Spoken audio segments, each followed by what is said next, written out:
Hello everyone, welcome back to my channel allrounder. आज मैं आपके सामने इंग्लिश स्टोरी लेकर आई हूँ। ये बहुत ही प्यारी स्टोरी है। आशा है कि आपको ज़रूर पसंद आएगी।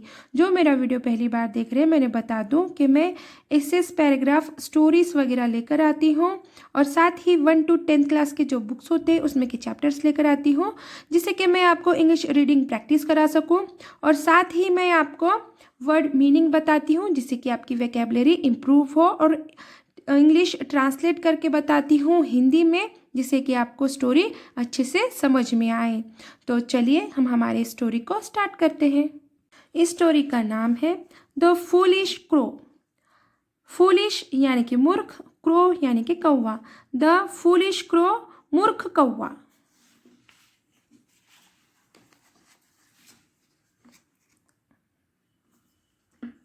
A crow found a piece of cheese lying on the ground.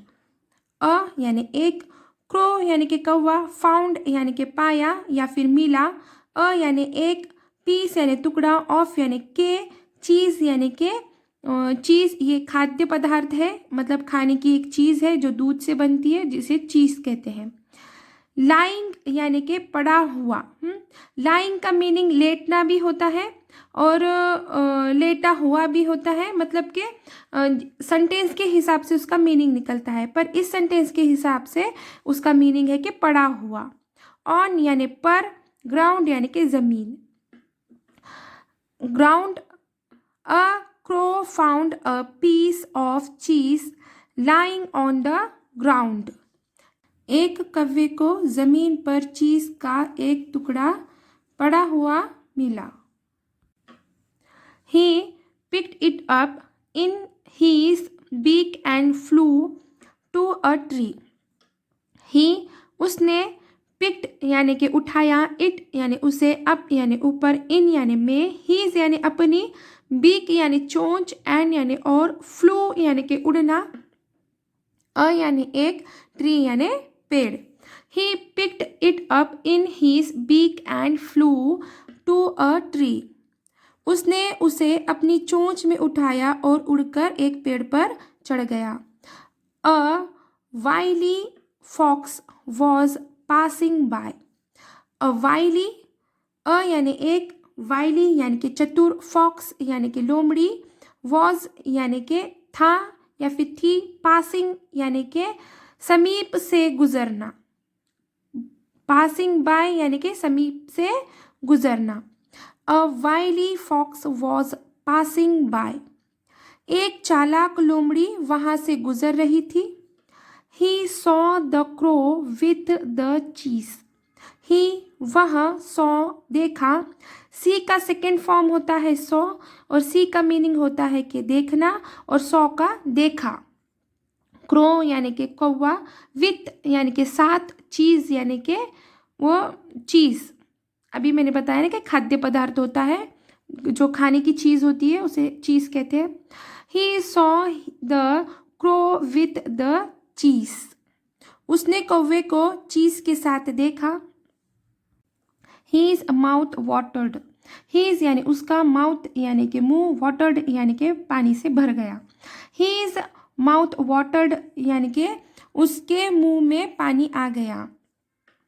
He walked up to the crow and said. He वह, वॉक्ड यानी कि वॉक्ड अप टू यानी कि के पास गया। वॉक यानी कि चलना या फिर चलना। हाँ, वॉक्ड यानी कि चला, हाँ, या फिर चला गया। अप टू आया है इसके साथ में, तो इसका पूरे का मीनिंग होता है के पास गया। द क्रो यानी कि कौवा, एंड यानी और, सेड यानी कि कहा। He walked up to the crow and said, वह कौवे के पास गया और बोला, hello mister crow, I have heard you have a sweet voice. Hello mister crow, hello नमस्ते मिस्टर क्रो, मिस्टर कौवे, हेलो मिस्टर कौवे, hello mister crow. I have heard You have a sweet voice.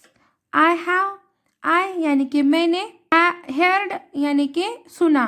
hear का second form है heard, और hear मतलब कि सुनना, और heard यानी कि सुना. you यानी कि आप यानी तुम या फिर तुम्हारी. have a यानी एक, sweet यानी मीठी या मधुर, voice यानी आवाज़. I have heard you have a sweet voice. मैंने सुना है आपकी आवाज़ मधुर है. Will you please sing for me? Will ये हेल्पिंग वर्ब है फ्यूचर टेंस का, और जब कभी भी सेंटेंस के स्टार्टिंग में हेल्पिंग वर्ब आता है तो वो सेंटेंस होता है इंटरोगेटिव यानी कि प्रश्नार्थी वाक्य होता है, और एंडिंग में क्वेश्चन मार्क लगता है, प्रश्नार्थी चिन्ह लगता है.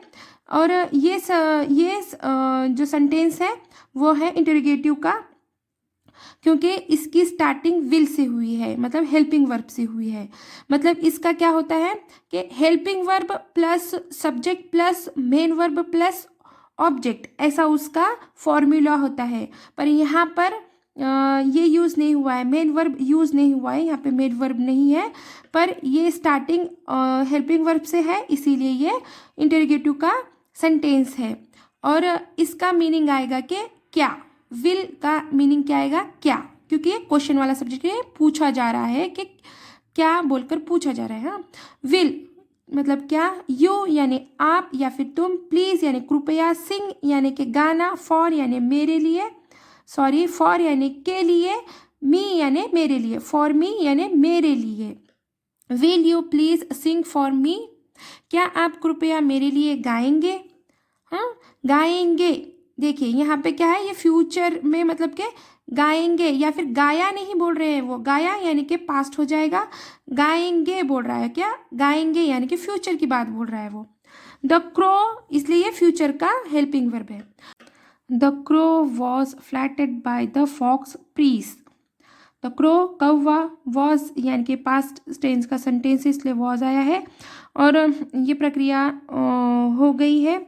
फ्लैटेड यानी कि खुश, और फॉक्स के साथ एपोस्ट्रोफी एस आया है, तो इसका मीनिंग होगा कि जब कभी भी वर्ड के साथ में एपोस्ट्रोफी एस लगता है तो उसका मीनिंग होता है का, की, के. हाँ, तो यहाँ पे फॉक्स यानी कि लोमड़ी की, प्रीस यानी कि प्रशंसा. The crow was flattered by the fox praise. लोमड़ी की प्रशंसा से कौवा खुश हो गया. Sorry. Foolishly, he opened his mouth and said, cow. Foolishly, मूर्खता से, मूर्खता पूर्व.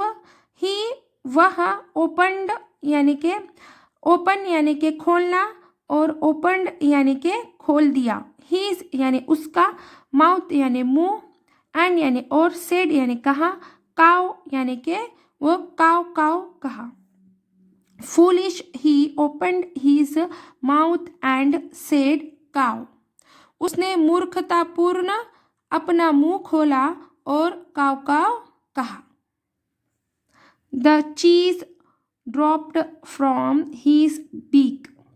The cheese खाने की चीज, dropped यानी कि उतर गई, from या फिर गिर गई, from यानी से, his यानी उसके, beak यानी चोंच से. beak. The cheese dropped from his beak. उसकी चोंच से पनीर, चीज या फिर चीज गिर गया. The hungry fox picked it up and walked away. The hungry hungry यानी भूखा, फॉक्स यानी लोमड़ी, पिक्ड यानी कि उठाया, इट यानी वह, अप यानी ऊपर, एंड यानी और, वॉक्ड यानी कि भागा या फिर चला गया, वॉक्ड अवे यानी कि चला गया. The hungry fox picked it up and walked away. भूखी लोमड़ी ने उसे उठाया और चला गया. Moral of the story. Beware of people who praise you falsely.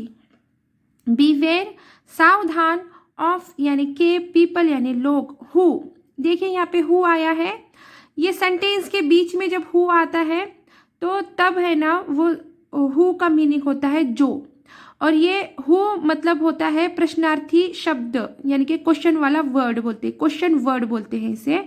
पर क्वेश्चन वर्ड ये कब आता है, जब ये सेंटेंस के स्टार्टिंग में आता है और आखिर में क्या होता है, प्रश्नार्थी चिन्ह होता है, यानी कि क्वेश्चन मार्क होता है, तब ये प्रश्न वर्ड होता है। ये सॉरी हाँ प्रश्न वर्ड ही होता है, मतलब कि क्वेश्चन वर्ड होता है। पर इसकी जब ये स्टार्टिंग में ना हो के बीच में होता है तो इसका मीनिंग जो होता है, और जब ये स्टार्टिंग में होता है तो हु यानी कौन होता है। प्लीज यानी कि प्रशंसा, यू यानी आप या फिर तुम, या फॉल्सली यानी कि झूठी। Beware of people who praise you falsely, यानी कि उन लोगों से सावधान रहे जो आपकी झूठी प्रशंसा करते हैं।